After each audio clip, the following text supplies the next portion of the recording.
Okay, we're going to call the meeting of the Planning and Zoning Board to order.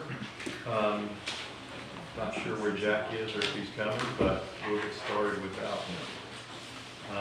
Tammy, the first item is roll call. We just... Okay. Ms. Gardner? Here. Mr. Elsey? Yes, here. Mr. Kerrigan is absent. Mr. Crease? Here. Mr. Cox? Here. I'm assuming you should get answer. I didn't get an answer. I'll text Diana. Okay. The second item on the agenda is the consent agenda of the minutes from April 1st. Did you guys have a chance to look at that? And if you did, do you have any additions or corrections? If you don't have any additions or corrections, is there a motion to approve the minutes of April 1st? I'll make a motion to approve the minutes from April 1st. I'll second that. Can we just say unanimously those are approved? Yes, thank you. All right, the third item, the only item of consequence on our agenda tonight is the Florida Commerce Committee Planning Technical Assistance Grant. And I believe the Planning Collaborative is going to give us a presentation. Yes, good evening. And if it's okay, I'm going to stay seated because I've got a lot of materials here. Sure. And the podium is a little small to be able to spread out on. But good evening, I'm Laura Mills-Gutcher. I am with the Planning Collaborative, and tonight with me on Zoom I have Allison McGrath, and she helped prepare a portion of this report, and her expertise is in grants and grant writing, and she also worked on the economic development strategies that are included in the one of the reports that you have in your packet. So if we could go to the next slide. Just to briefly go over our agenda for tonight, we're going to talk about the project. We're going to talk about the visioning workshop that happened back in the 1st of February. And then we're going to talk about the existing conditions report, the sidewalk plan, the building, parking, and economic development analysis, the economic development strategies.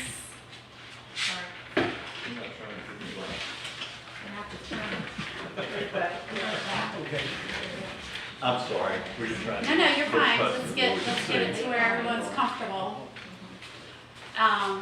And then we're going to discuss any questions and comments you have. So there's a number of reports that were included as separate individual reports, and the deliverables that are required as part of the grant to go to what is now called Florida Commerce.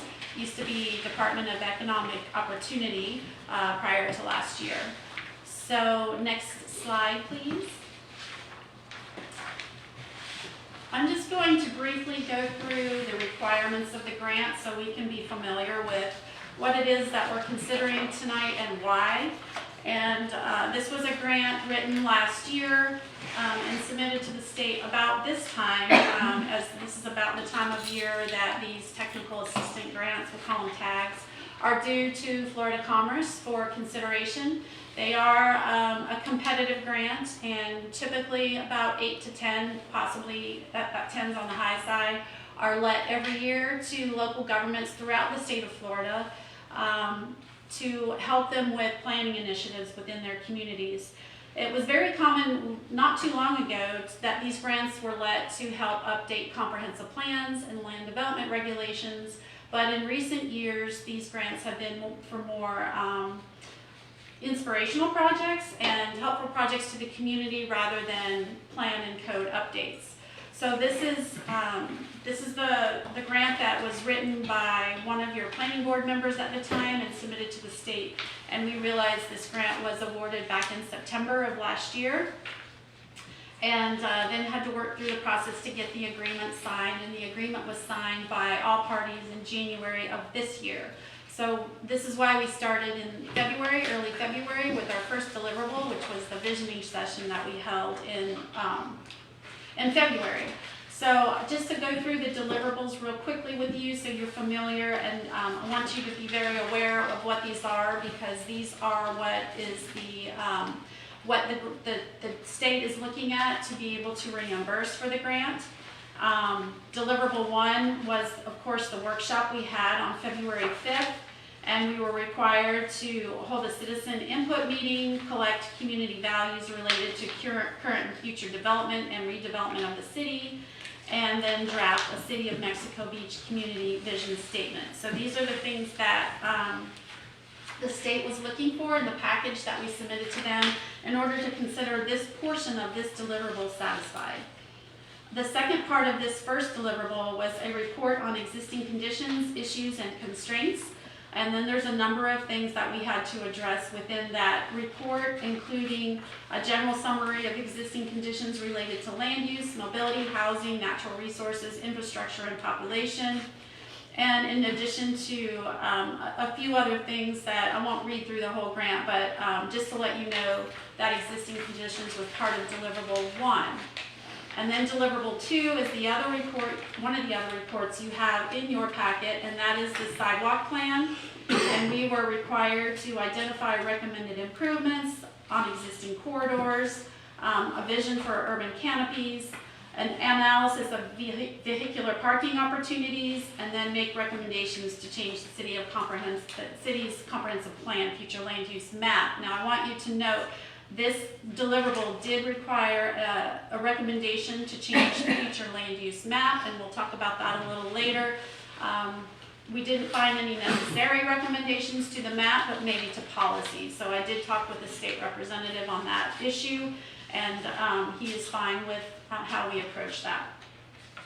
Deliverable 3 is the economic development strategies, and this is analysis of existing and future buildings, vehicular parking, economic development opportunities, and then recommended strategies for cultivating diverse and innovative economic development. And those 3 deliverables have all been submitted to the state as of the end of last month, so last week. And now we are in the final deliverable, which is this month. This grant has to be finalized and completed by May 31st. And that is the 4th deliverable, which is the final product, which tonight you're charged with reviewing what we're going to go over and making any recommendations that need to be amended in these reports. And then we will make these changes, and then it goes to City Council before the end of the month. I'm hoping that would be next week, but I need to discuss that with Chris and scheduling. But by the end of the month, that has to go to City Council as a final report. And then with that notice, we send that off to the state with the notice for this meeting to help satisfy deliverable 4. So are any questions on the grant process? So if not, if we can go to the next slide. So we're first going to touch on the visioning process that we held in February 6th. And this was kind of how we approached the session, the visioning session. We had really good turnout. I think one of the best I've ever seen with community input sessions. We held it at the Driftwood Inn. We had several roundtable discussions. We received the input of how Mexico Beach is currently and how we want to see it in the future, and what the sentiment was of the city and how things are progressing, specifically post-Michael, but in general. So if we could go to the next slide, please. These are some of the main points that we talked about in that session, and we did create minutes from that meeting and notes from that meeting with an outline, or basically the points that were brought up by the residents, the citizens that were attending. And so these are the topics that we discussed, and I believe this is in your packet. We don't need to go through it line by line, number by number in the interest of time, but with the input that we received, and this is the memo that you have, workshop number 1 in your packet. We were charged with creating a vision statement as part of the grant to make sure that we completed that deliverable. And so with all of the input we received, we have created the vision statement, and that is something that will go also to the City Commission with your input and recommendation later this month. If we can go to the next slide, please. These are some of the things that came up during the meeting with the citizens. Post-Michael redevelopment. I know you can't see. Do you want to sit on the other No, side I'm of the good. table? I read all this today. Okay, all right, perfect. The post-Michael redevelopment with all of the new construction that's coming in, and the concerns about capacities of water and sewer and the traffic, all that brings in, those were concerns. The heights of structures were concerns that were voiced at the meeting. The commercial development, I know we've talked about this a lot and we've heard about it a lot, allowing the residential development to occur in the commercial future land use category in the commercial zoning district. That's a concern, and we have some statistics on that a little later that we can discuss about how that's really playing out under existing conditions. We don't have a full-service grocery here, and we have to travel to either Port St. Joe or into Callaway to get to a major grocer like Winn-Dixie or Publix. And then the lots that we have aren't of a great substantial size in order to actually entice larger developments, even small box stores, to come into Mexico Beach because of the limitation of space that you have, especially along Highway 98. Other concerns we heard were the rate of growth and how quickly it's happening, which is what I discussed a few minutes ago, and the potential for annexation, knowing that the St. Joe Company owns most of the land to your north, and how that may or may not be an annexation request down the line. And of course, your traffic on Highway 98 being the only east-west corridor that you have along the coast. 15th Street does go up to 386, but primarily that's the primary travel-through road. We can go to the next slide, please. We did hear that what the community did like about Mexico Beach is that you are a small, tight-knit community. We heard we like our Mayberry quite often in that conversation, and how they wanted it to remain that way and not grow too fast, too big. Rebuilding after Hurricane Michael was a concern since 2018. We heard that the city does like that water-based outdoor activities such as fishing, walking on the beach, going to the beach. The parks that you have are very preferable activities and would like to see those preserved. They like that the city is based on small and local businesses. They are concerned that commercial development has been restrained and not necessarily promoted for Mexico Beach, and are excited that there is about a mile of beachfront on the east end that has been protected from beachfront development. We can go to the next slide, please. These are just a few of the quotes that we retrieved from the meeting minutes that we had. There's worry, concern about the bigger investors coming in and changing the fabric, changing the feel of our community. That the assets of Mexico Beach are in the people that live here. Really great character. And again, Mexico Beach being the Mayberry of the beaches. So with that, if we could go to the next slide, we put together a vision statement with all of that sentiment to include all of those points that were brought up during the community meeting, to state we aspire to be a community-driven, sustainable small town with a strongly connected citizenry. We strive to be a vibrant, walkable, economically diverse, and flourishing place, reflecting our charm and coastal character.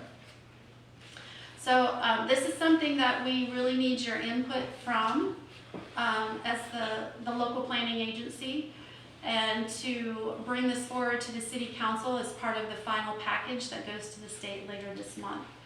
So I want to just ask if we need to take a minute to discuss this, or How long is your total presentation? we're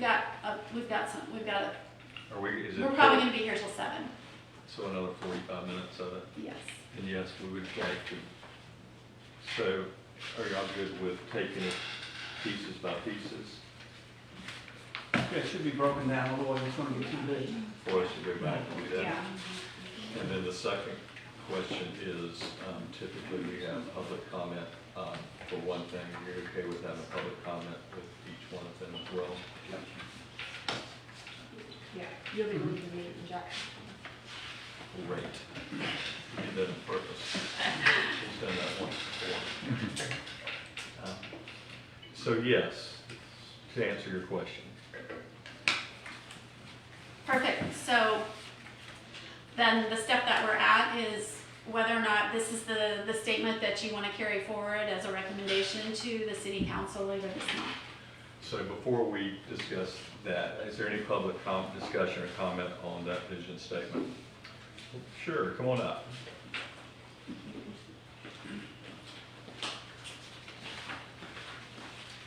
Lisa Logan, Mexico Beach.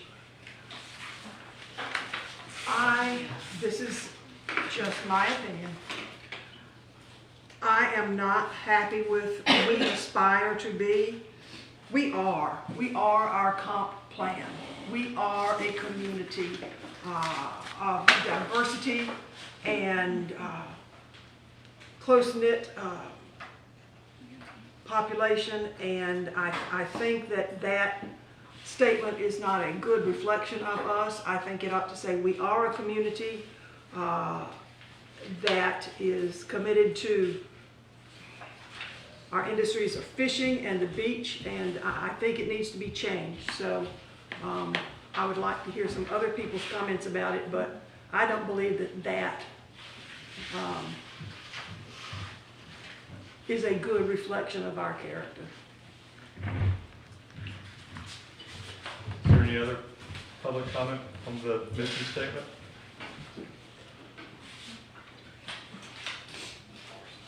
Going twice.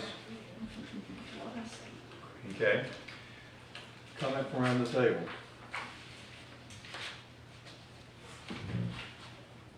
Well, my first thought would be, if you change we aspire to we are, then you would need to change the second sentence from we strive to something else, because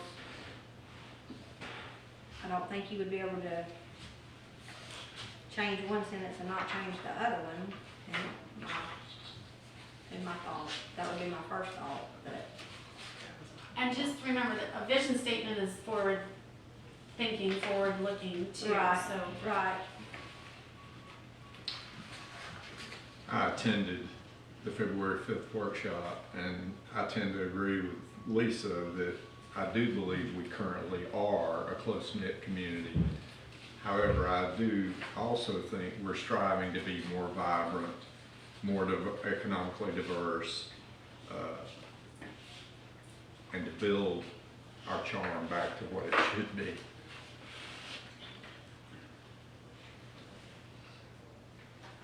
Lisa, just what Lisa said, that should be changed to that. I'm open to any type of recommendation that the table wants to do.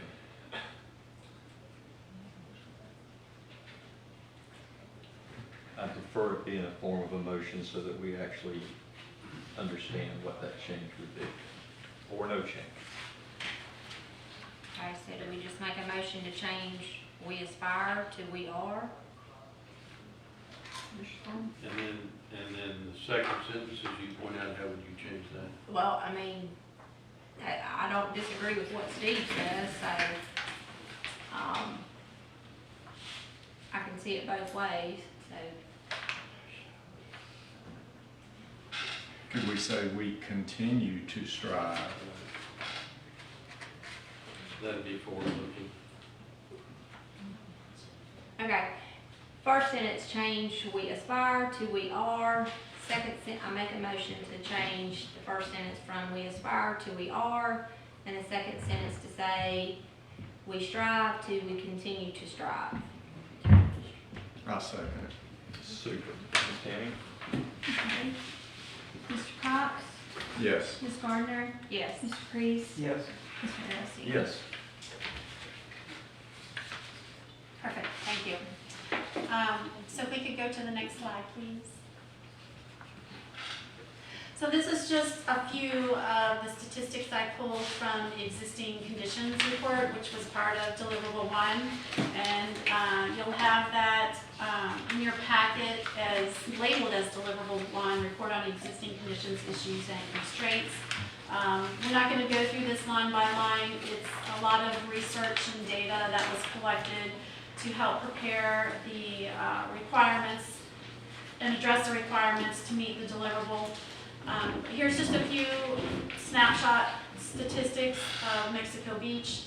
There's about 1,360 acres of parcels, and when we talk about parcels, we're not talking about water bodies, we're not talking about right-of-way, we're not talking about the beach, we're talking about parcels that people own. So the actual city limit area will be larger than 1,357 acres, but when we talk about parcels, we're talking about what people own and what future land use categories have assigned to parcels, because future land use categories are not assigned to water, they're not assigned to rights of way. Excuse me. The largest percentage of any future land use category is the tourist mixed use, which is about 25% of the total future land use acres. And then your largest employment sector at about 16.5% is the arts, entertainment, recreation, accommodations, and food service of your working population. We compared the 2010 and 2020 census count numbers, which are the most definite numbers you have. We do also use American Community Survey projections and estimates. Those again are just projections and estimates, and they're conducted by the census every year in between the decennial census takes. So we do have some information that we use from the American Community Survey, but they aren't actual counts. They're estimates that the census uses to project for each year. But you had in 2010 about 1,072 persons with a dwelling count of 1,852 units. And in 2020, you had a population of 916, and this is permanent population, with a dwelling count of about 1,100, which shows that most likely as a result of Hurricane Michael, between those two 10-year points, you lost 15% of your population and approximately 41% of your dwellings. Next slide, please. Here's some additional statistics that are included in the report. The Mexico Beach has, so now when we talk about the 2024 population, we're going back to the American Community Survey, which is based on historical numbers, does a projection forward until we get the next count in 2030. But the population is projected at 1,189 in 2024, which is an increase for 2020. So we are returning back to the numbers we had prior to the storm. Your average household size is 1.81, which comparatively speaking is on the low side, which tells me that you have a lot of single person households. Communities with larger families can be closer to 2.86, sometimes even 3. That would be on the really high side. I think Bay County is about 2.43 persons per household, and so this is the number of people that live in the same dwelling together, on average throughout the city. Your median age in Mexico Beach is 58.2, which is on the high side, and your population is predominantly white Caucasian race. You have very few that are in other categories there. And then this chart on the right-hand side shows the growth rate over since 2018, and we can see what happened with Hurricane Michael. We can go to the next slide, please. These are some additional statistics, and again, they come from the census data. There are about 1,100 housing units in the city today. We have the one apartment complex, and there's an estimate of 199 short-term rentals, which this is based on a vacancy rate by the census, as units that don't have permanent residents are considered vacant. And that's how we kind of get back into the seasonal rental and short-term rental market. Your median rental cost was $1,349, and your median home value right now is about $300,041. And that is again based on American Community Survey, so that is a projection from the census data. Your housing costs have increased considerably, as you all are probably very aware. And before the hurricane, you didn't have any $1 million homes, but now you do. And most of your homes that are on the ground today were constructed within the last 30 years. If you can go to the next slide, please. And this is your current future land use map. As a discovery, as part of this analysis, I have realized we need to get with the county who maintains your future land use map and update them with the some of the ordinances that have been recently passed for your future land use, such as the 80 acres on 386, and the parcel just north of us here is not showing yet in the city, although we know we've annexed that and assigned it a future land use category.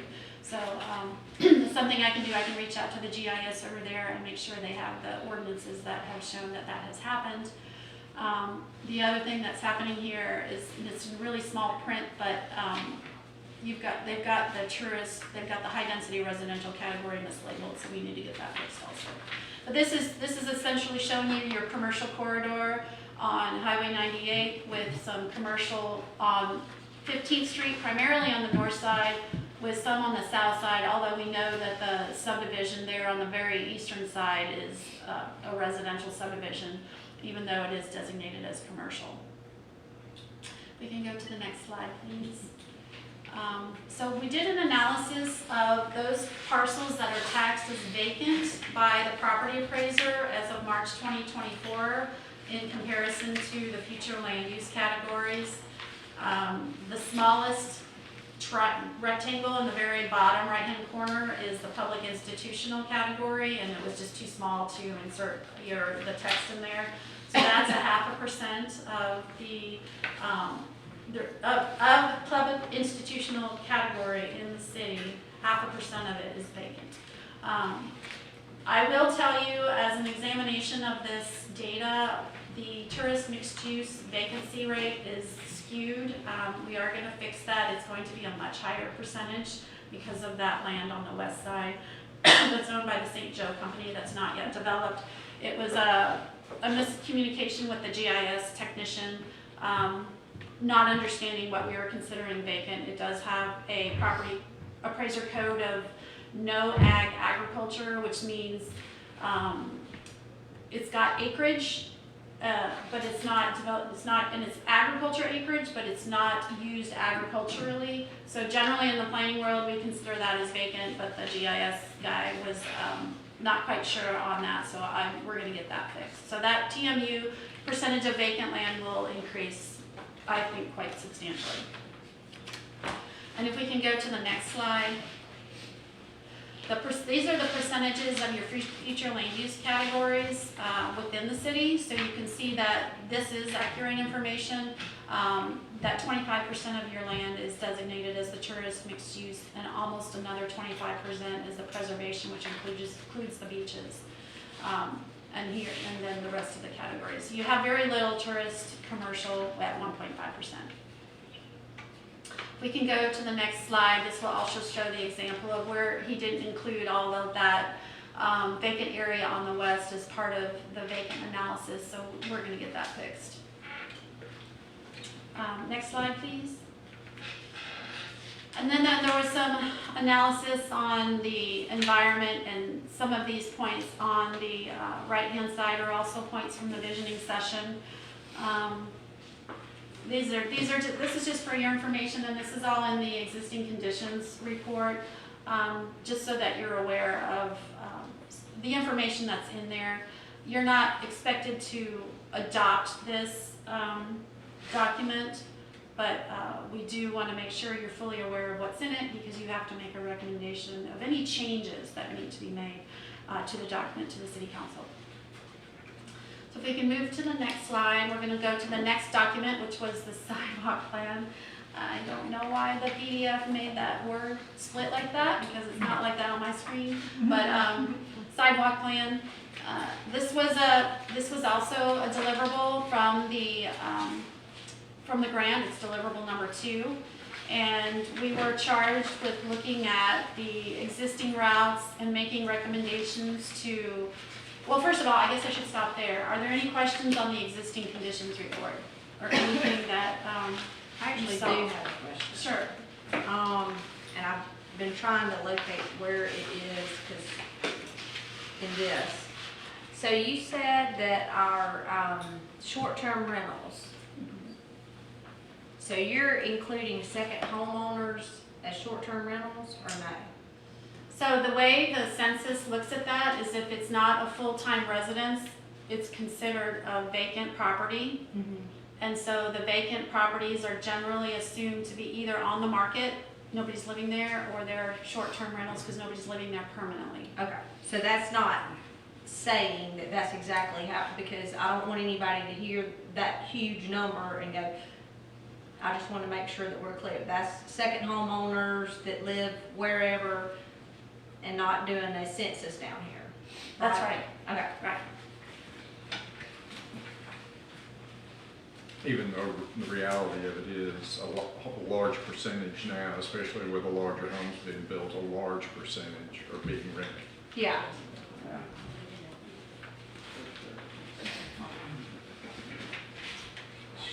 Sure, come on up. No, I don't need to come up, Come but on are you up. taking public? You can comment? come up. Um, You can Judith come up to Blackwood, the, Kingsbury. come up to the, here's a, we're, It went by kind of fast, but, if you would do, I know who you are, but I would you said state 15. your name? Yeah, I said Judith Blackwood. I'm sorry, I did not have you. I'm sorry, I didn't get your last name. Black, like the color. Go back to the average rent and the average home price. When you're looking at the average home price, are you looking at vacant lots as being zero, and are you No. looking at only dwellings? So you said the average home price was 350,000 or somewhere around there? 41, I think it was. Yeah, I don't know, check with 341.8. check with Adrian back there, but I haven't seen any housing on the market in town that was under 300. It's really hard to find. So how would that be an average? Because we go all the way up to millions. Seemed like the average would be way higher than that. And same for rent. The average rent sounded pretty low. I haven't seen anything for rent for under 1,500, and it goes up to really high. So how would 1,300 be the average? This Just is seems census skewed data. to me. Census data. So we're not polling anybody, we're not knocking on doors. We're using the best available data that we have, and right now that's the census data, and that's where that information comes from. Federal government data is totally inaccurate. And your report states where the data is coming from, correct? Yes, Okay, we're good. resource and site, yes. Any other public comment? Anybody else from the table? Chris, I'll just pull up the zoning map that's on the thing now. Is that the 2024 that's on On the your website? building website? Yeah. No, it's not the 2024, it needs to be updated. Okay, that's the one I talked to you about. Yeah. Okay. Now, your statistics there, and you know, it confuses everybody. You pull up the zoning maps and you look at it, and everybody looks at the commercial. And when you look at the commercial, it's a joke because 60% of it is residential. And it's almost like the whole map needs to be redone to put it where it is. And I don't know how you would classify commercial residential to shade it a different color so people can actually see what is left of commercial property. And I think your statistics were 60-something% is 64. all residential versus everything else.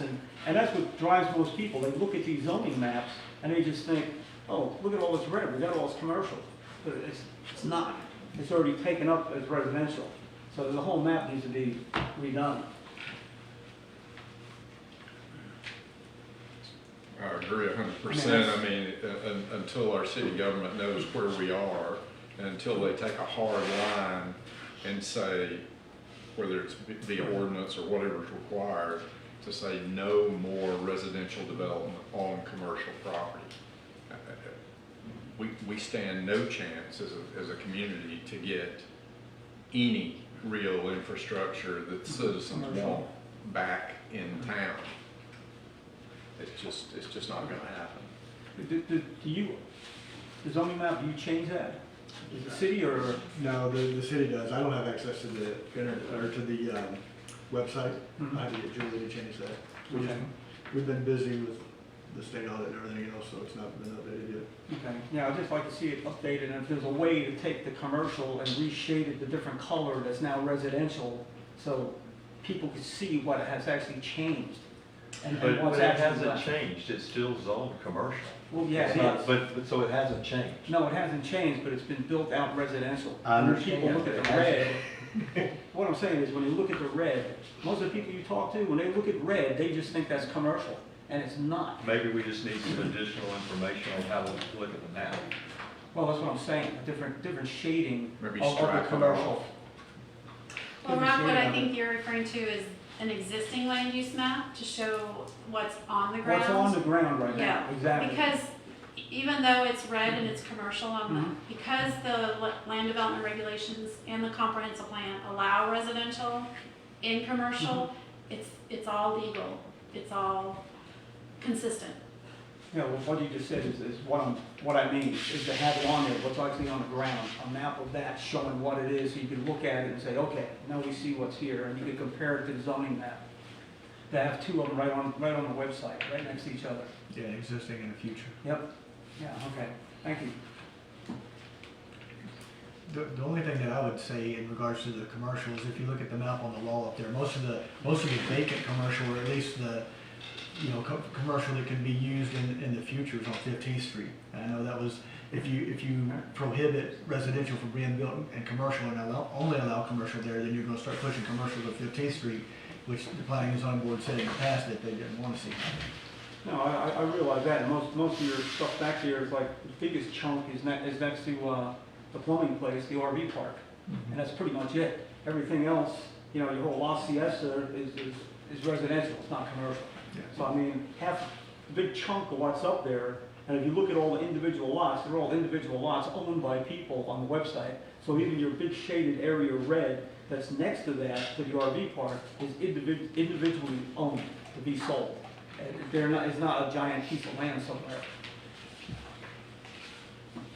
Well, you could do two things. You could either reclassify property as residential instead of commercial. Or you can adjust in the comp plan and the land development regulations, what you're allowing in commercial.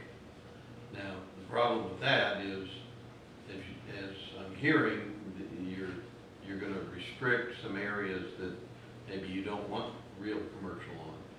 You're okay with residential. So it may be that through the planning process, you all recommend to the city council that it adopt a change in the future land use map to change that land use category for those properties to something other than general commercial. That can be And done. I don't want to get too in the weeds because we No, still have a that's- lot to go through. But the solution that was presented back when the plan was updated in 2018, 2019 was not to take away the right to develop residentially and commercial, because we do have to be concerned about the Burt-Harris Act in Florida statute, but to require the mixture of the uses in commercial, so that if you are going to develop residentially, you have to put commercial on top or within the same development. So, Okay. Is there any comment not on that? We're going to go forward. Okay. Thank you. so do we have a recommendation to the city council with this report, or any changes to this report?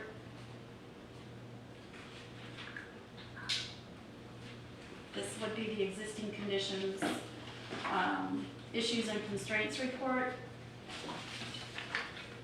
I didn't see anything, looking through all the statistics, I went through that the last couple of days, looking over everything, and it's pretty much what the consensus, the census came out to prove that, so you pretty much have to go with what they're saying.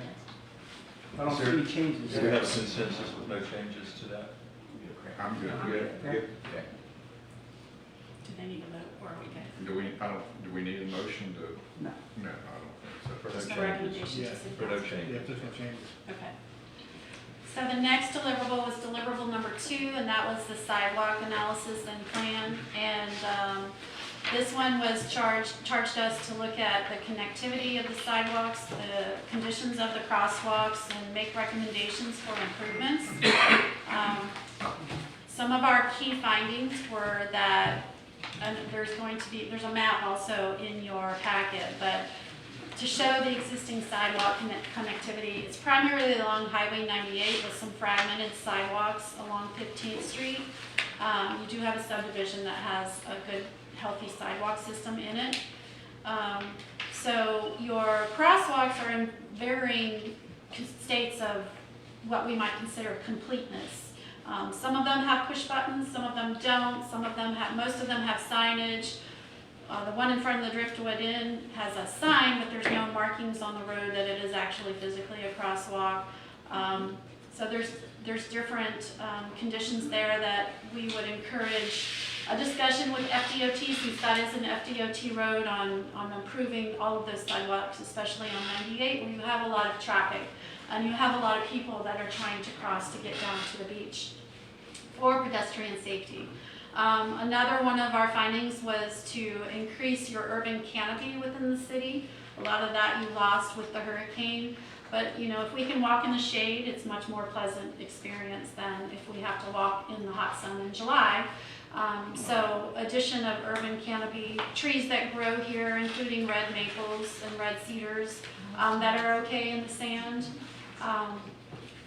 Along the sidewalks to provide that shade. And you do have a tourist corridor in your comprehensive plan that mentions improving the landscaping along that corridor, so you do have a policy that supports that. And then augmenting existing parking facilities with parallel parking along Highway 98, knowing that your lots are constrained for area for development of a commercial establishment with parking, with stormwater, with landscaping, and then the building footprint itself. Just maybe looking at your parking standards to see if they could be reduced so that you do require less parking on site.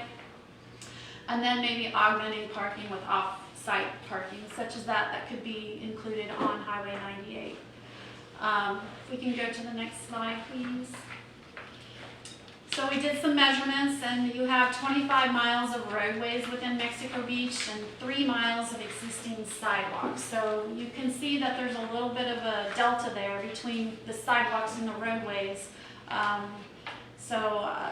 There is room for improvement. You have 14 sidewalks within the city, 6 have push button requests for crossing, and 2 do not have even the marking on the road to show that people are crossing at that crosswalk. We have discovered, and this was something that was voiced during the visioning session, that there is insufficient parking for areas for businesses along Highway 98. And maybe we can look at a framework on that to help, and that would be the parking requirements that you have in your land development code to maybe lessen that requirement a little bit. And because you're a golf cart community, we can also look at if you're providing golf cart parking, which requires less space, that maybe you can have a relaxation on the vehicular car area of the parking lot. And that's just an option to consider as we move forward.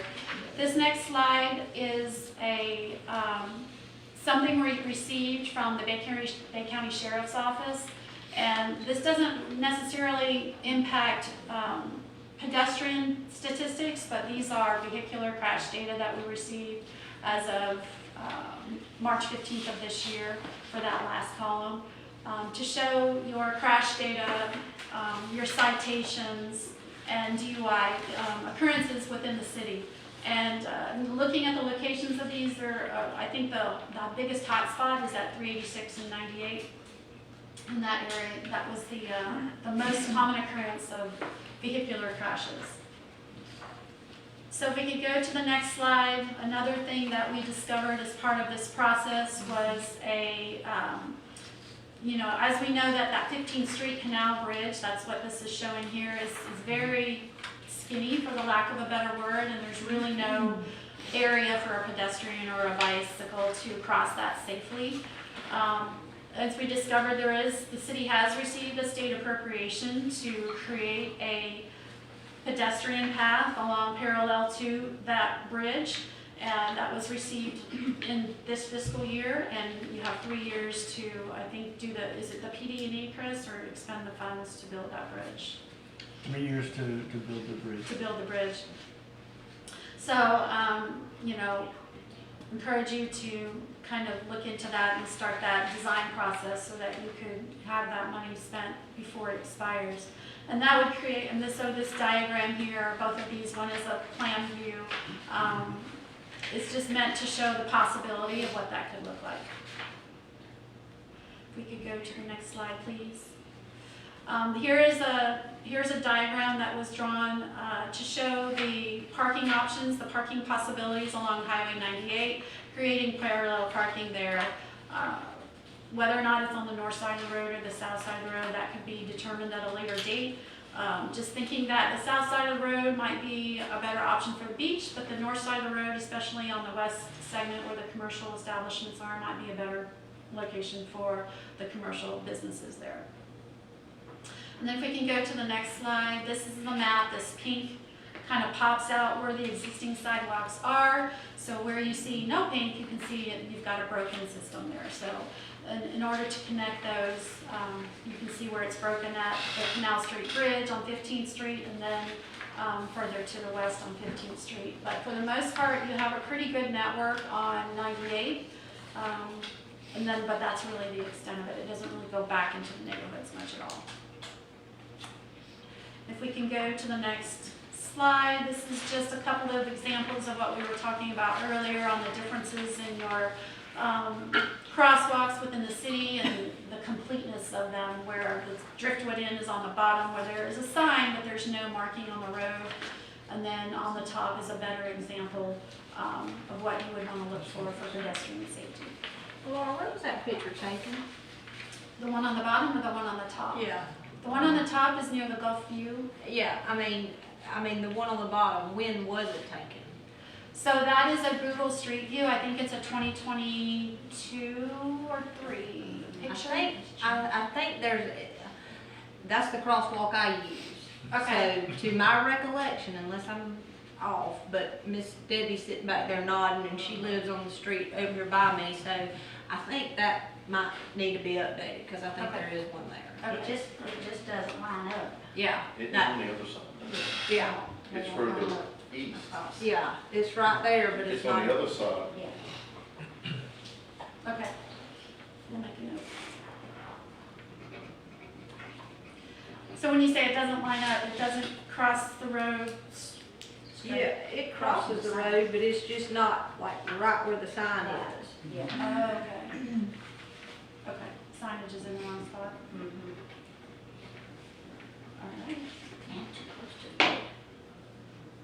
Okay, so now we're gonna, so any questions on the sidewalk analysis and plan? Questions from the table, anybody in the public have a comment?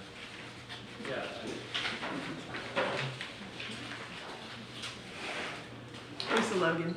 Okay, multiple things on the sidewalk. First of all, there was a huge omission about Highway 98.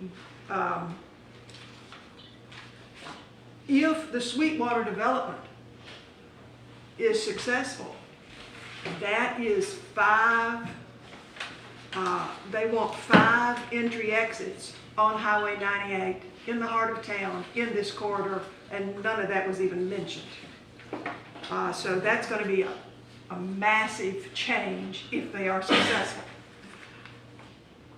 As far as parallel parking on 98, that's a non-starter.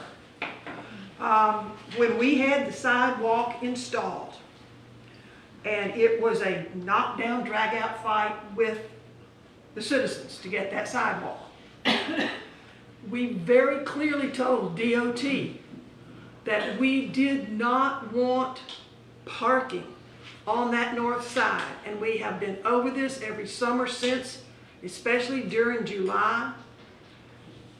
The people start parking on that north side, and they block every single one of the streets that comes out, and we cannot see around those big pickup trucks. And the people who are pulling out, the residents, cannot see traffic coming and going. on Highway 98. So parallel parking on the north side is out. As far as on the south side, I don't know where you're gonna put it, but, you know. So, the parking is just not working out here. The crosswalks, I'm not gonna get into the crosswalks because everybody knows my stand on crosswalks.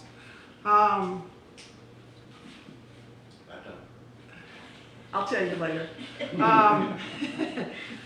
So, you also have to remember that all of this parking along 98, DOT has, since the 1940s, had an informal agreement with the businesses here in Mexico Beach to allow parking at the businesses in the DOT right-of-way.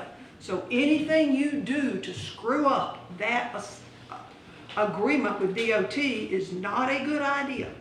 So you've got to keep that in mind, because the businesses and those that will come back, hopefully, but the existing businesses need to be able to continue parking the way they are on Highway 98. So there's a whole lot of stuff that was left out of this that has to be considered. Can I address a couple of those points? Do you feel you need to? I just wanted to clarify that I don't know if a development order has been submitted for Sweetwater. No. So Right. until we get something from the applicant in writing, we can't assume what might Correct. occur there. I think the marked parking would help with the site triangle issue you have coming off of the side streets, so that there wouldn't be a truck parked too close to the intersection or any other vehicle to be able to see around it. And if there is an informal agreement with FDOT, I don't know if that's in writing, but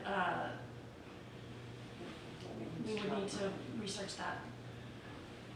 You're not dealing with the reality of Mexico Beach when you're talking about parking on the north side. Eric. Eric Fasagi, Mexico Beach. Can you go back to the artist's rendering of the drawing of the bridge on 15th Street? Yeah, so I live within sight of this bridge. I've been following this issue since we moved in 5 years ago. My question is I heard someone say it's supposed to take 3 years to build this bridge. No, I said there was an appropriation and that expires in 3 years. Okay. We have 3 years to spend the money. We have 3 years to spend the money. Okay.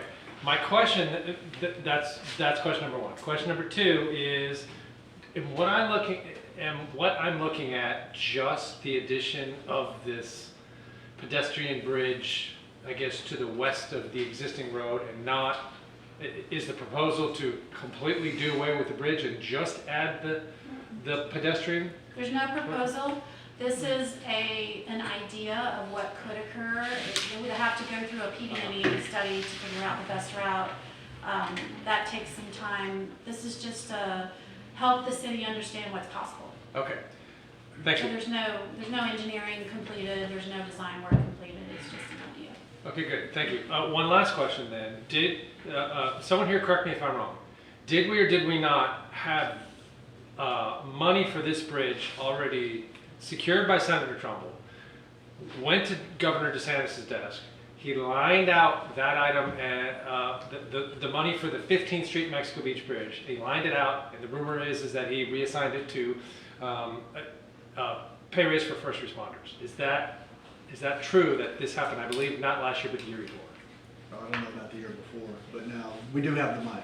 We do have the money, and not to, go above and beyond what Laura said, but as far as the city's concerned, that project is in engineering right now.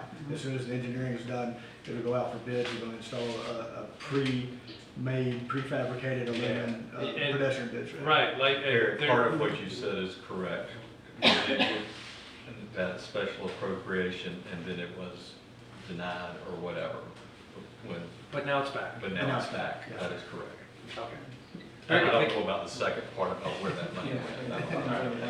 We haven't got the money yet. We don't get it till we spend it, but it is in engineering. there any other public comment about this section?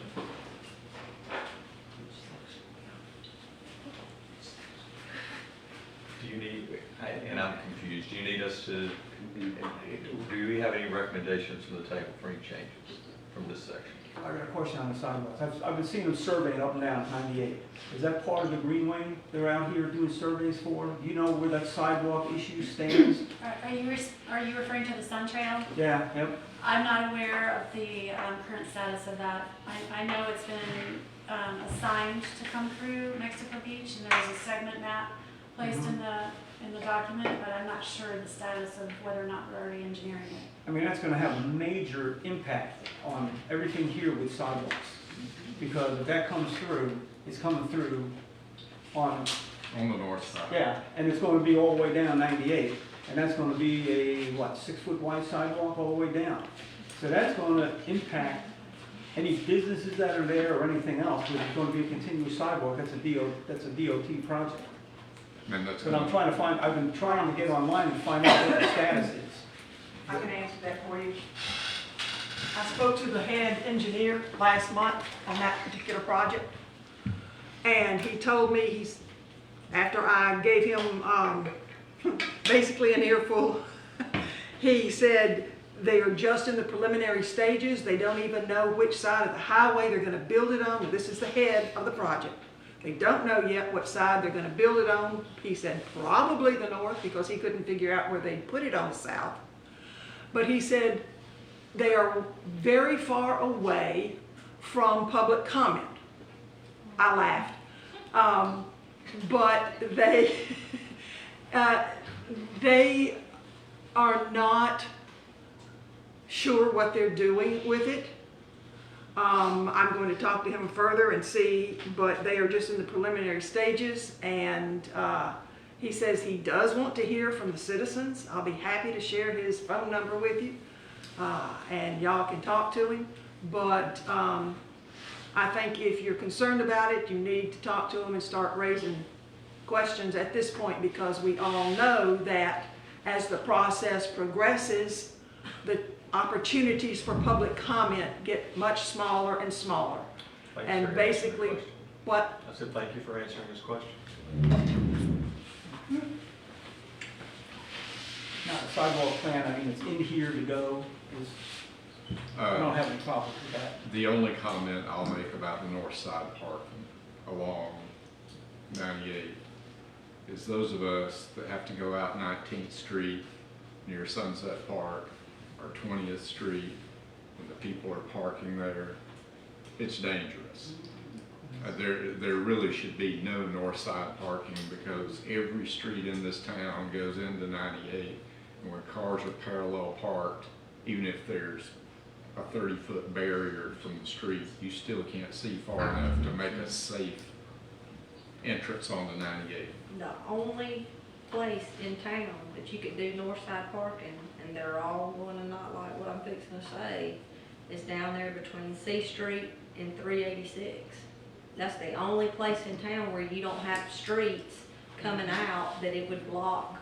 But the people that have beachfront property right there are probably not gonna be in favor of that, but that's the only place in town really you could safely have it. And traditionally, they've prohibited parking. at That's right, streets. right. So So I. that's the only comment I've got. Yeah. But there's no recommendations to change or No. add to? No. Thank you. So I'm going to start the next section, and then Allison is going to take over. The next one is the economic development analysis, and there's some repetitive information here from the existing conditions report. What this report was, what this deliverable charged us was to look at some of the existing conditions also, but not necessarily under the glasses of an overall picture of the city, but under the perspective of economic development. And so some of these are findings, can you go to the next slide please, that we discovered within this type of analysis. And so you do have some pretty high impervious surface ratios for the commercial and the tourist commercial categories, which are, I believe, the commercial is certainly 90%, and tourist commercial is about 80%. So that's a pretty high ratio comparatively to other local governments. So even though they're high, your parcels are smaller. So just by leaving that 10% green space or landscaped, you do have an impervious surface is anything that the rain can't penetrate. So parking lots, sidewalks, the building footprint itself, and even stormwater facilities, if they're a wet pond, can be considered impervious because there's always standing water in them. So, you know, we did an analysis, and it's not in your documents because it was a long list of 34 pages worth of parcels, and the impervious surface ratio compared to the future land use category of the parcel, and how many impervious surface square feet you can have as a result. And it's not a lot with these parcels, especially on Highway 98. They're rather constrained and restricted as to how much you could develop there. And then again, as we discussed earlier, the general commercial category is commonly used residentially, and approximately 64% of that category is purely residential, which leaves less opportunity for commercial businesses to come in and find a spot. We also looked at your water and sewer analysis and compared that against what was permitted in 2017, assuming everything was going to be built back as to what it was, in addition to the town village PUD that's on the west end, the St. Joe project. And with the town village PUD build out, which was supplied by the applicant and using their analysis in the conditions that were in 2017, assuming everything would be built back to that status.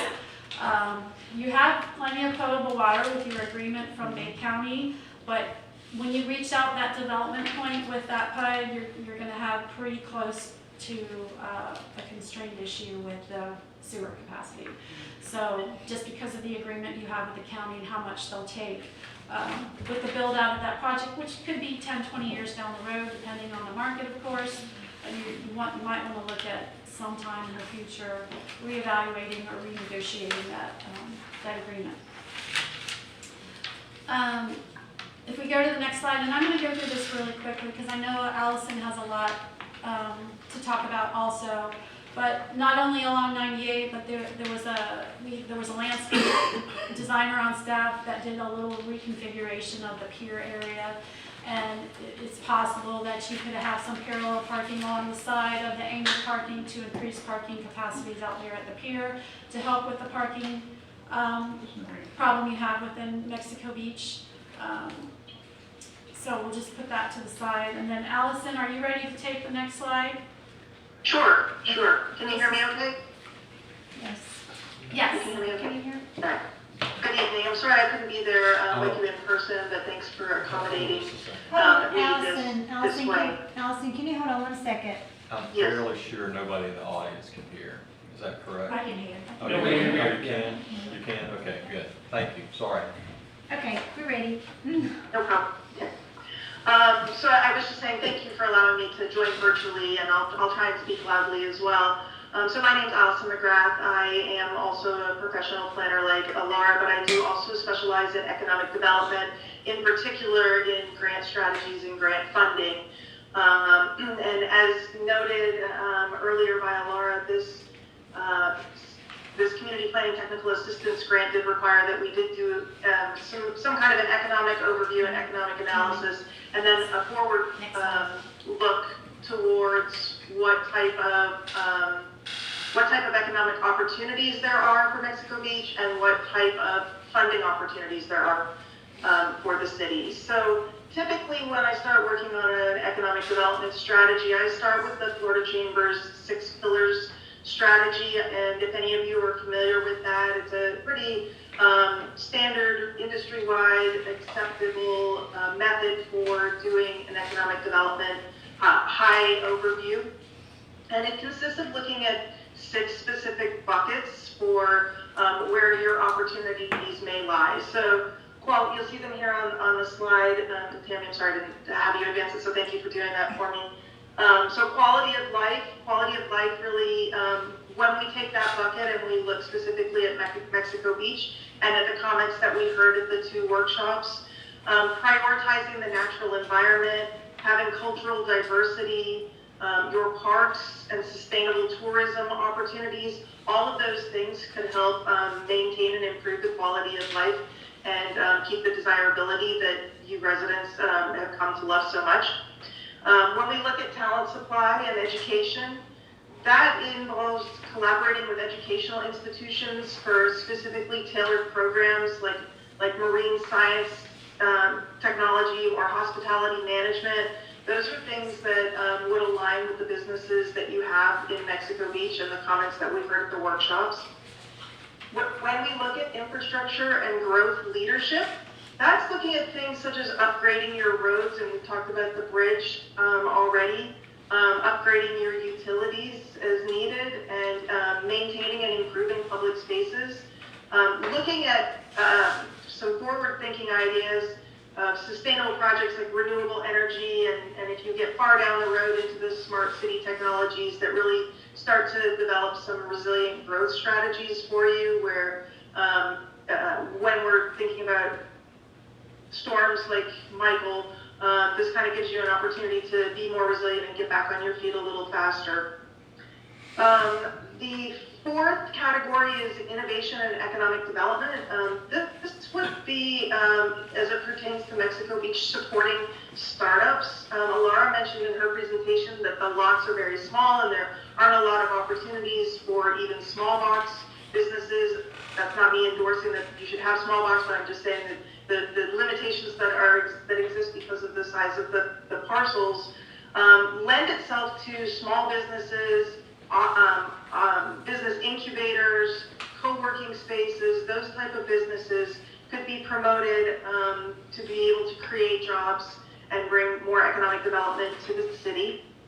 Then we have business climate and competitiveness, and that's just creating a business-friendly environment, making a streamlined process for people who are wanting to start businesses, providing incentives for job creation, and really kind of making a partnership between business and industry, not just focusing on bringing in new industry, but I like to always make sure that we're working on business retention. I think it's easy to look ahead at who you can attract, but it's almost more important to look at who you need to keep.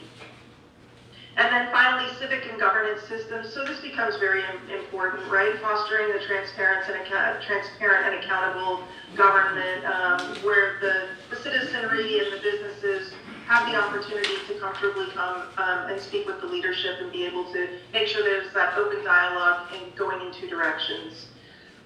So when we can probably go to the next slide. Yeah, the 2 slides really kind of just jumps over the title slide. When I look at these 6 pillars and really start to drill down and attribute it to Mexico Beach, we're able to kind of look at very specific types of industries that would be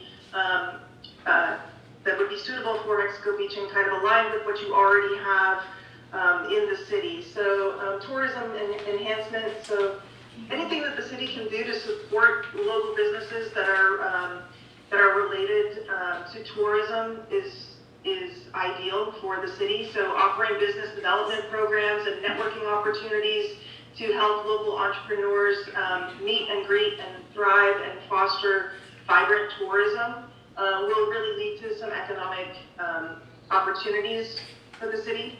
Also under that, you can do marketing campaigns, which really kind of help to promote the unique features that Mexico Beach has to offer. I mean, it's just, you guys have such a gem of a place there. I'm always thrilled when I get an opportunity to come to your community. But focusing on your pristine beaches and your cultural attractions to be able to have other visitors come to town is another way to drive economic development. And then keeping your recreational facilities and your parks clean, tailored, really helps to boost the visitor experience, which then in turn invites them to come back and spend more time and spend more money in the community. I mean, you just have such a beautiful opportunity to present a community that's really like none other in the state.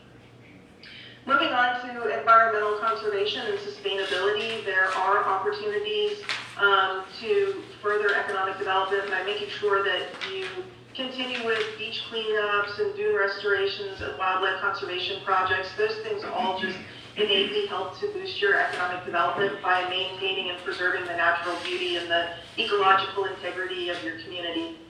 Then also helping to promote ecotourism options, so nature tours and bird watching excursions and sustainable fishing practices that really kind of help to enrich the visitor experience. All of those things combined with the environmental stewardship that I just mentioned in the earlier bullet will help to bring economic development to the community. And we can go to the next slide, please. So infrastructure improvement, it really kind of speaks for itself. At a certain point, if your infrastructure is not keeping up with not only your permanent residents, but it certainly won't keep up with your tourism. So just kind of making sure that funding is available to keep on top of your roads and bridges, public spaces, and your utilities. Those things will also just naturally contribute to economic development. Small business incubators, I touched on that a little bit when I was going through the 6 pillars. So your community really lends itself to this type of an incubator type operation. So mentorships, support services for entrepreneurs that happen to be in marine and hospitalities and even the craft industry, which we're seeing pop up more and more. Those types of small businesses that can locate in the small lots, on the small lots that you have in the city would be conducive. And then focusing on key sectors, again, I've mentioned already a couple of times, the marine industry, the hospitality industry, those really align with the community's strengths. And then the next slide, so cultural arts initiatives, so hosting festivals, music festivals, art exhibitions. People travel all over the state for these. I personally, my family went to 3 different festivals in the course of 7 days a couple weeks ago, which maybe it was a little too much, but people gravitate towards them. They like to explore different areas. They like to celebrate the unique cultures and the things that make those communities special. So considering types of cultural events that you could host that would bring people, and then naturally when they come there, they eat there, they stay there, they want to come back. Fishing and aquaculture for Mexico Beach really just kind of speaks for itself. I mean, we heard that repeatedly at the visioning sessions, that a lot of people move to the community because of that. So we're really focusing on the industries that are related to that, promoting charters, fishing tournaments. Those just naturally stimulate the tourist economy. And then, Tam, we can go to the next slide, please. And then the final category is education and workforce development. So partnering with schools and colleges to offer programs in marine sciences, in hospitality, in conservation. That starts building a pipeline of workers that can come back to Mexico Beach or move to Mexico Beach and further those industries and create opportunities. And then apprenticeships and internships within your local community, within the existing buildings or businesses, pardon me, is also another opportunity to just build that pipeline.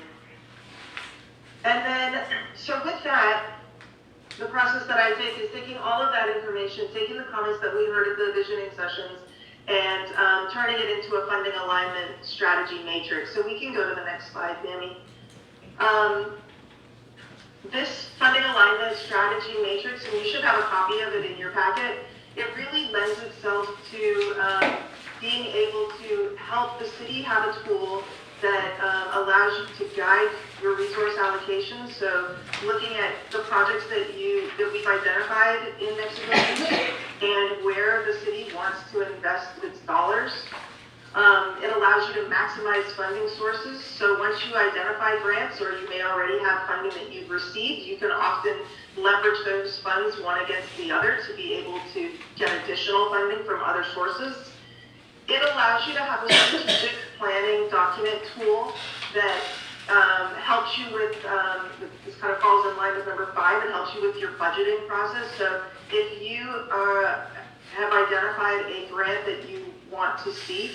And it requires a 50% match, and you haven't included that in your budget.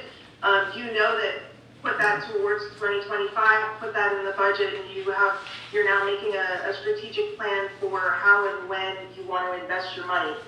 It does also create an opportunity for transparency and accountability. You can publish the matrix, and so your community can see that these are the projects that you've identified and the sources that you might be eligible for, that your projects align with, that you can seek funding for, which offsets the cost to the community. Same with the capital improvement planning, that goes hand in hand with setting your budget and also looking at your 5-year plan. It helps with the long-term financial sustainability of the community, in that you know the funds that you currently have available, and if you're able to get funding that can offset the cost of these projects, then the funds that you currently have in your coffers can be used for other projects. And it certainly enhances collaboration. So oftentimes we'll find that citizens want to help with the grant applications, they want to provide their input, they want to see that progress is being made. And when you get these grant funds, you have the ability to really kind of change the game. And I'm thrilled to hear, I hadn't heard about your appropriation for this year. I'm thrilled to hear that you got the funding for the bridge improvements appropriated. And then adaptability and flexibility. So when I put together a grant matrix, I don't just look at federal funding sources, I don't just look at state funding sources, I don't just look at local. I also don't just look at government agency funding. So I look at funding from all different sources across the board. And some of those will be small grants, and some of those will be large grants. I've done grants for $25,000, and I've received funding for $21.5 million. It just really depends on the interest and the priority level of the projects that the community wants to pursue. So I include all of it. I let my clients tell me, let's take these things out, because I have some clients that don't want any funding that's less than $100,000 because they don't think that the management of the grant is worth that. I have others that say, if we won $10,000, it would be a dream come true, because we are, a community of less than 1,000 people. So it's really just, I put everything in all across the board, and then I let the community speak to me. So Tammy, if we go to the next page, I didn't include the entire, I'm sorry? No, you're good. You're good. Okay, sorry, I didn't have some feedback. I did not include the entire funding alignment strategy in this PowerPoint presentation. It would go on for days and for pages. I know you have a copy of it in your packet, and you can go through. I think for Mexico Beach, we identified something like 23 or 25 different projects, and then I sought funding opportunities that would align with those projects that you could consider.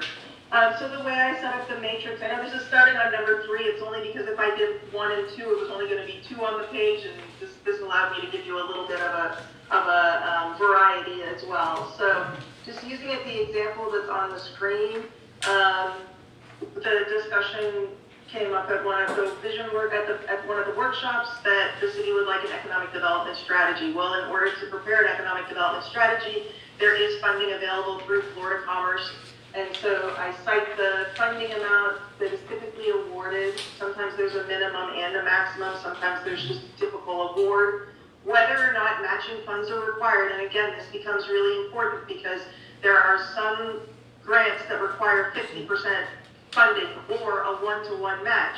So I have clients say, well, I want to apply for $1 million grant, but they don't realize they also have to put in $1 million. That changes the conversation very quickly. So I like to make sure that we include that, whether or not that's required in there. If there's a date that's in italics, it's because they hadn't published the date for 2024 as of the time of the preparation of the matrix. So many of these grant funding opportunities are cyclical. They come out about the same time every year.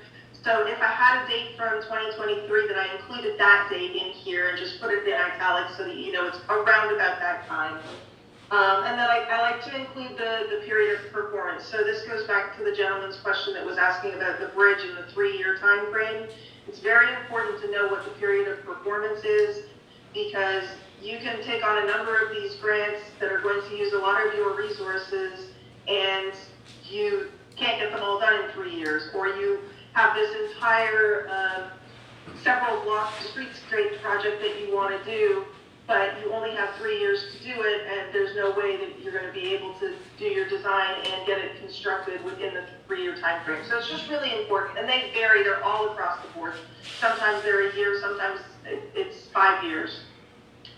And then the final column is always just a little summary about what typical projects are funded under that grant, so that when I'm long gone from this meeting, you have something to reflect back upon and say, well, why did she select this grant for this project? And so it gives a little summary of how the two tie together. And with that, Tammy, we can go to the next slide. And the conclusion with the economic development, just the recommendations for you are support your local businesses, promote outdoor tourism, small-scale development initiatives and incentives, invest in your infrastructure, continue on with the community engagement, hearing from your people and what kind of things they're looking for, especially in terms of funding, will help you. And there's so much funding available, so I only just hit on the projects that we really talked about at the meeting and some others that I thought might be directly applicable. And then focusing on your sustainability practices, which keeps your area clean and green. And then celebrate the cultural preservation, celebrate who you are and what you would like to showcase when others come to the community. Those are really the things that I identified that thought could really help boost economic development for Mexico Beach. With that, I'm happy to take any questions that you may have. Does the table have any questions? Is there any public comment on this section? Okay.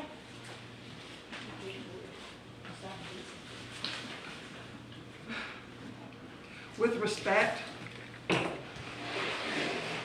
I disagree with almost everything that was written here. The economic development is based on the 6 pillars of the Florida Chamber of Commerce.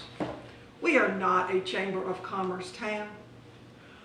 We have never been what I consider a Chamber of Commerce town. And looking at some of the things that were put forth for what we could do,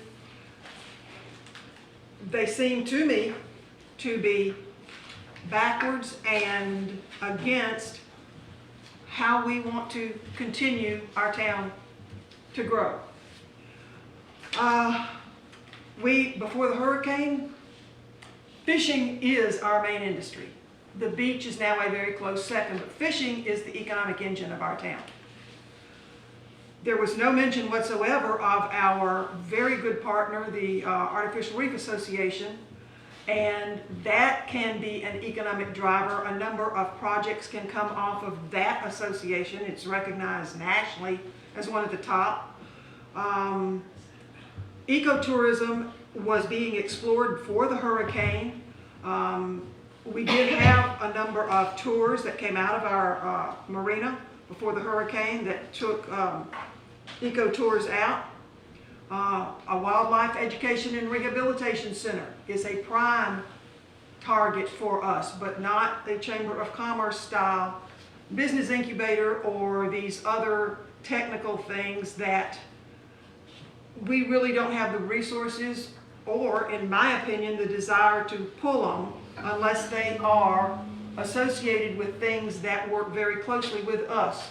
We have to walk a very fine line between keeping our community as a small town, laid back, easygoing, basically retirement community, and what we can do economically. We do need to diversify our economics, but we have to be very careful.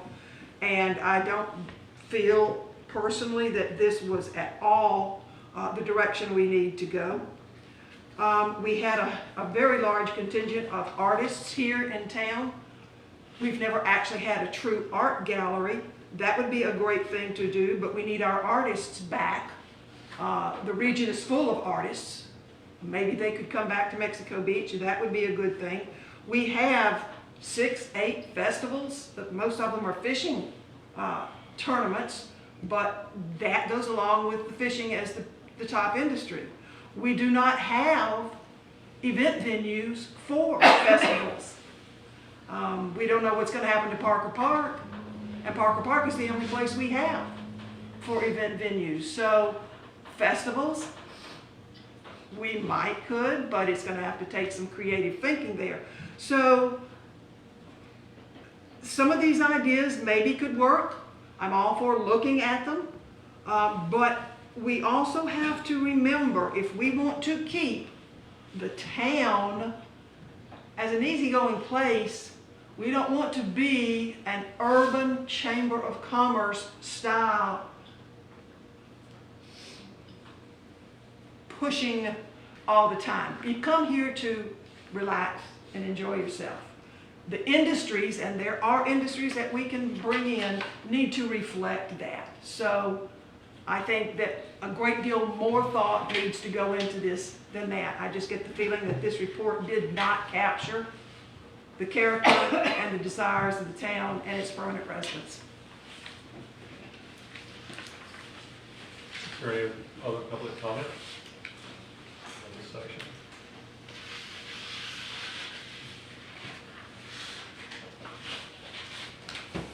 Any comments on the table about this section? You good? You were taking notes, you were highlighting things, Well, so I'm giving you an just to opportunity talk to about speak. when done here, but the grant thing, that's the big issue. I mean, everybody knows, we don't have the money. The only way we're gonna get money to do anything is to get some money from some of these grants that are some of the lower ones, because you can't do the 100% matching and everything else. But I mean, the grant stuff that's in here, I've looked at, some of the things are worthwhile, sidewalks, trees, things like that help the city. Otherwise, what's going on right now, I mean, we're still working on money to get a bathroom built in a park. Not worrying about everything else. So that's my comments. I appreciate it.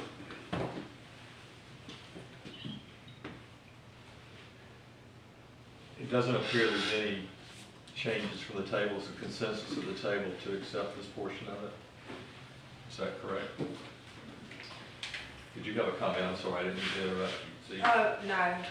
I mean, I think there's some things that I see where Lisa's coming from, and then there's some things I think if we're looking to the future, I mean, of what we would like this town to be, and we want our children to want to come back here and work here and have things here, I mean, we have to have some stuff here. I mean, and I know she talks about the fishing village, and I'm probably gonna step on a toe, but you know, we say that, but then whenever we talk about the new dredge or the cost of the new dredge and the things that it takes to keep the fishing village going, everybody bucks it, and we don't want that. And who cares if the canal stays open? Well, you can't say who cares if the canal stays open and then call us a fishing village in the same, I mean, we gotta figure out that, yes, that is what drives this town. It's 1 and 2, fish and the beach. And the beach was here before the fishermen were here, because the canal was only here in the 50s. So I think that, I mean, I think to sit here and not want to put some money into things, whether it's hotel, like she was saying, hospitality, working with people from the different colleges to bring kids over here to try to get younger people to want to be involved in our town. I mean, See, I think we're missing a great opportunity, because just like you say, if you do what you've always done, you're gonna get what you always got. And what we've always done is we've not planned effectively. We never had a 5 or a 10-year plan with action steps and priorities that the city adhered to and said. Now, of course, Michael wrecked a lot of what may have been a vision, but going forward, if we don't do something with grants so that the city, the council, the administrator, and the community can say, okay, yes, we want to appropriate $400,000 for this, this, and this, and go seek these grants. If you don't prepare, you're never gonna get anywhere. So I think, you know, there's a lot of good information there. We're never, ever gonna have 1980s Mexico Beach back. Right. So I think there's a lot of good stuff here. I think it's a big bucket of information that we can pick and choose from as a community. Like the trees, I think it would be great to have a canopy along 98 that, you know, when we walk or bike or the tourists, it's shaded instead of, you know, put your SPF 50 on and wear a hat. Yeah. So, you know, I think we can all agree that there's good, you know, maybe we like a little of this or a little of that, and yeah, it's all good. I think we move it forward. Consensus to move forward, we don't need. Well, at the end, I would assume you There'll be will another have vote. a Right. final Right. recommendation with comments or changes you've made along the way. So consensus on this one is just to go forward, so what's next?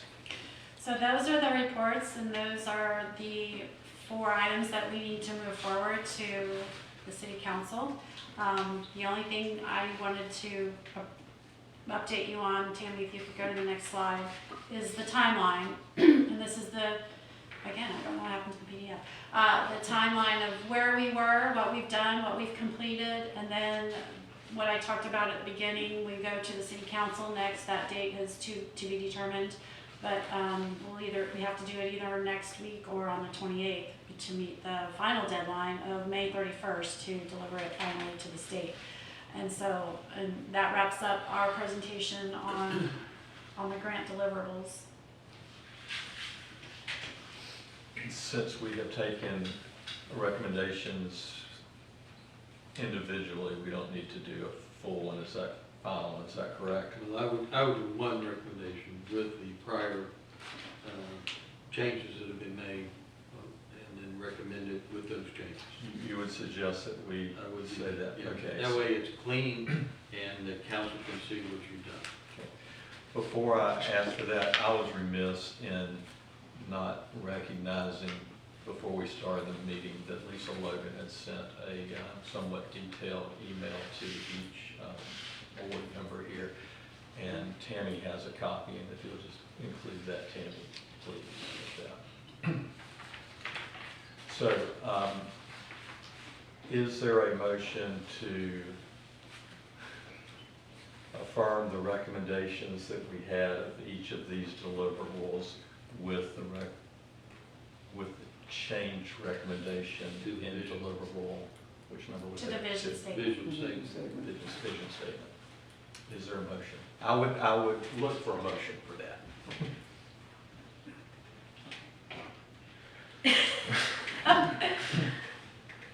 Well, I will, do we need to repeat everything that Lee just said? Okay, I make a motion for what Lee just said. Because Tammy, I'm sure, took it down. You have it all to down, date. Tammy? I'll second your motion.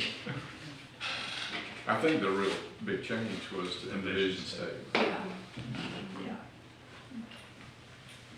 I mean, everything else that was discussed here tonight comes out to, this is the report that has to go to the state, it's got a deadline. Everything that was discussed is basically a vision statement way, way away from now, because we don't have the money to do 99% of that. I mean, that's a fact. So just a question, what's next after this is delivered to the state? What does the community do next? Does that work on grants?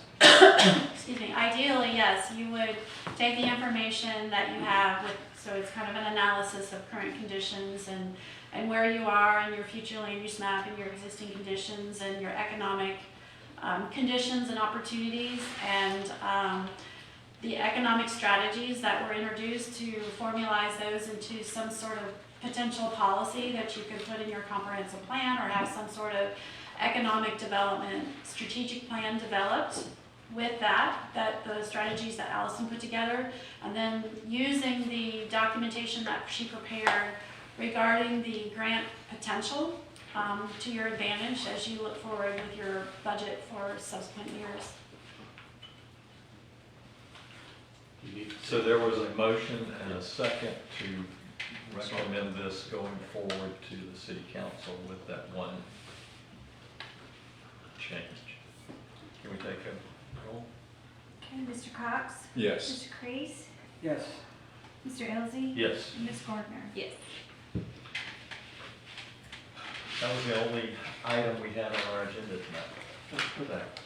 That's it. Just to discuss a little more what's in here, there's a lot of good things that can go to the city now to be implemented in what we're doing with the comp plan and everything else. Bike racks, other things, change some of the stuff for the sidewalks, for the tree canopies, requirements, LSV parkings on paved parking lots where they can stripe something a little bit smaller.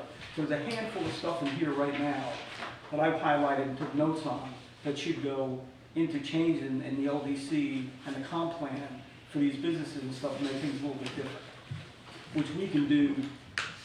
I will say that it's always great to refer to a policy in your comprehensive plan when you're applying for a grant, so show that the community is behind whatever the issue is that the grant pertains to. So if it's about urban tree canopies, we do have a policy like that already regarding the tourist corridor and to plant some urban trees in that area, so that policy can be used to help speak to the grant regarding the urban tree canopy award. But anything else in there that we might see, we have a vision for in the future, it's always great to have that policy. It shows the community is behind the effort. Chris, just a question. This goes to the council, whichever meeting in May, that just our recommendation, and they'll have discussion and take comment as well during that point, correct? Okay. Thank you. There was no further business, so is there no further business? We need a motion to adjourn, if we just adjourn. I'll note you need that. Make a motion to adjourn. Thank you.